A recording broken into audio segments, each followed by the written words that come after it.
মোহিনী একাদশীর ব্রতকথা। কুর্মপুরাণে বৈশাখ শুক্লপক্ষের মোহিনী একাদশীর ব্রত মাহাত্ম্য বর্ণনা করা হয়েছে। মহারাজ যুধিষ্ঠির বললেন, হে জনার্দন, বৈশাখ শুক্লপক্ষে একাদশীর কি নাম, কি ফল, কি বিধি, এ সকল কথা আমার নিকট বর্ণনা করুন। উত্তরে ভগবান শ্রীকৃষ্ণ বললেন, হে ধর্মপুত্র, আপনি আমাকে যে প্রশ্ন করেছেন, পূর্বে শ্রী রামচন্দ্রও বশিষ্ঠের কাছে একই প্রশ্ন করেছিলেন। তিনি জিজ্ঞাসা করেছিলেন, হে মুনিবর, আমি জনকনন্দিনী সীতার বিরহজনিত কারণে বহু দুঃখ পাচ্ছি, তাই একটি উত্তম ব্রতের কথা আমাকে বলুন, যার দ্বারা সর্বপাপ ক্ষয় ও সর্বদুঃখ বিনষ্ট হয়। এই কথা শুনে বশিষ্ঠদেব বললেন, হে রামচন্দ্র, তুমি উত্তম প্রশ্ন করেছ।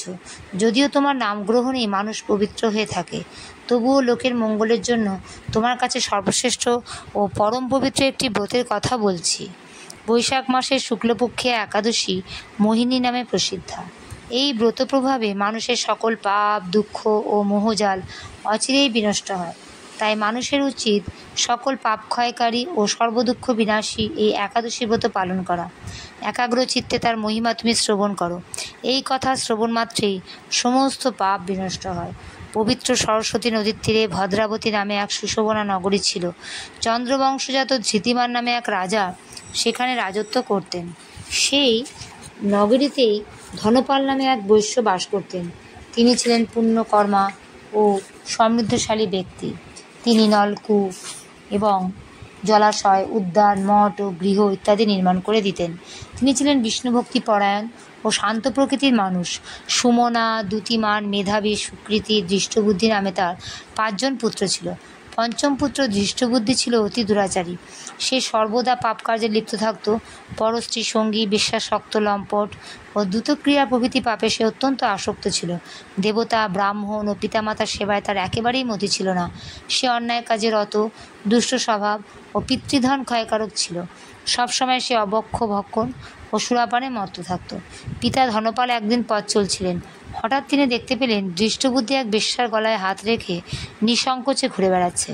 তার নির্লজ্জ পুত্রকে এইভাবে চৌরাস্তায় ভ্রমণ করতে দেখে তিনি অত্যন্ত মর্মাহত হলেন। এই কুস্বভাব দর্শনে ক্রুদ্ধ হয়ে তিনি তাকে গৃহ থেকে বার করে দিলেন। তার আত্মীয় স্বজনও তাকে পরিত্যাগ করল। সে তখন নিজের অলঙ্কার আদি বিক্রি করে জীবন অতিবাহিত করত। কিছুদিন এইভাবে চলার পর অর্থাভাব দেখা দিল। ধনহীন দেখে সেই বেশ্যাগণ তাকে পরিত্যাগ করল। অন্ন বস্ত্রহীন দৃষ্টবুদ্ধি ক্ষুধা তৃষ্ণায় অত্যন্ত কাতর হয়ে পড়ল। অবশেষে নিজের গ্রামে সে চুরি করতে শুরু করলো। একদিন রাজপ্রহরী তাকে ধরে বন্দি করলো, কিন্তু পিতার সম্মানার্থে তাকে মুক্ত করে দিল। এভাবে বার কয়েক সে ধরা পড়লো, ছাড়া পেল, কিন্তু তবুও সে চুরি করা বন্ধ করলো না। তখন রাজা তাকে কারাগারে বন্ধ করে রাখলেন। বিচারে সে কষাঘাত দণ্ডভোগ করলো। কারাভোগের পর অনন্য উপায়ে দৃষ্টবুদ্ধি বনে প্রবেশ করলো। সেখানে সে পশু পাখি বধ করে তাদের মাংস ভক্ষণ করে অতি দুঃখে পাপময় জীবনযাপন করতে লাগলো। দুষ্কর্মের ফলে কেউ কখনো সুখী হতে পারে না, তাই সেই দৃষ্টবুদ্ধি দিবারাত্রি দুঃখ শোকে জর্জরিত হলো। এভাবে অনেক দিন অতিবাহিত হলো। কোনো পুণ্যফলে সহসা একদিন সে কৌণ্ডিন্য ঋষির আশ্রমে উপস্থিত হলো। বৈশাখ মাসে ঋষিবর গঙ্গা স্নান করে আশ্রমের দিকে প্রত্যাবর্তন করছিলেন। শোকাকুল দৃষ্টবুদ্ধি তার সম্মুখে উপস্থিত হলো। ঘটনাক্রমে ঋষির বস্ত্র থেকে এক বিন্দু জল তার গায়ে পড়ল। সেই জলস্পর্শে তার সমস্ত পাপ দূর হলো। হঠাৎ তার শুভবুদ্ধি উদয় হলো। ঋষির সামনে সে কৃতাঞ্জলি পুটে প্রার্থনা করতে লাগলো, হে ঋষিশ্রেষ্ঠ, যে পুণ্যপ্রভাবে আমি এই ভীষণ দুঃখ যন্ত্রণা থেকে মুক্তি লাভ করতে পারি, তা কৃপা করে আমাকে বলুন। ঋষিবার বললেন, বৈশাখ মাসের শুক্লপক্ষের মোহিনী নামে যে প্রসিদ্ধ একাদশী আছে, তুমি সেই ব্রত পালন করো। এই ব্রতের ফলে মানুষের বহু জন্মার্জিত পর্বত পরিমাণ পাপ রাশিও ক্ষয় হয়ে থাকে। মহামুনি বশিষ্ঠ বললেন, কৌণ্ডিন্য ঋষির উপদেশ শ্রবণ করে প্রসন্ন চিত্তের দৃষ্টবুদ্ধি সেই ব্রত পালন করল। হে মহারাজ রামচন্দ্র, এই ব্রত পালনে সে নিষ্পাপ হলো, দিব্য দেহে লাভ করল। অবশেষ গরুড়ে আরোহণ করে সকল প্রকার উপদ্রবহীন বৈকুণ্ঠ ধামে গমন করল। হে রাজন, ত্রিলোকে মোহিনীর ব্রত থেকে আর শ্রেষ্ঠ ব্রত নেই।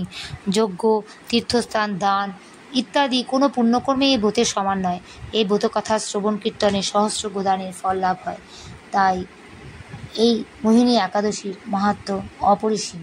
ইতি মোহিনী একাদশী মাহাত্ম্য কথা সমাপ্ত। হরে কৃষ্ণ, রাধে রাধে। তাই সকলেই এই মোহিনী একাদশী নিষ্ঠা সহকারে পালন করে শ্রীকৃষ্ণের পরম ভক্ত এবং প্রিয় হন। এবং যদি একান্তই এই একাদশী পালন কেউ করতে না পারেন, তাহলে অবশ্যই এই একাদশী ব্রত মাহাত্ম্য শ্রবণেও অনেক অনেক পুণ্য লাভ হয়। তাই সকলেই চেষ্টা করুন যাতে প্রতিটা একাদশী নিষ্ঠা সহকারে পালন করা যায়। হরে কৃষ্ণ। রাধে রাধে।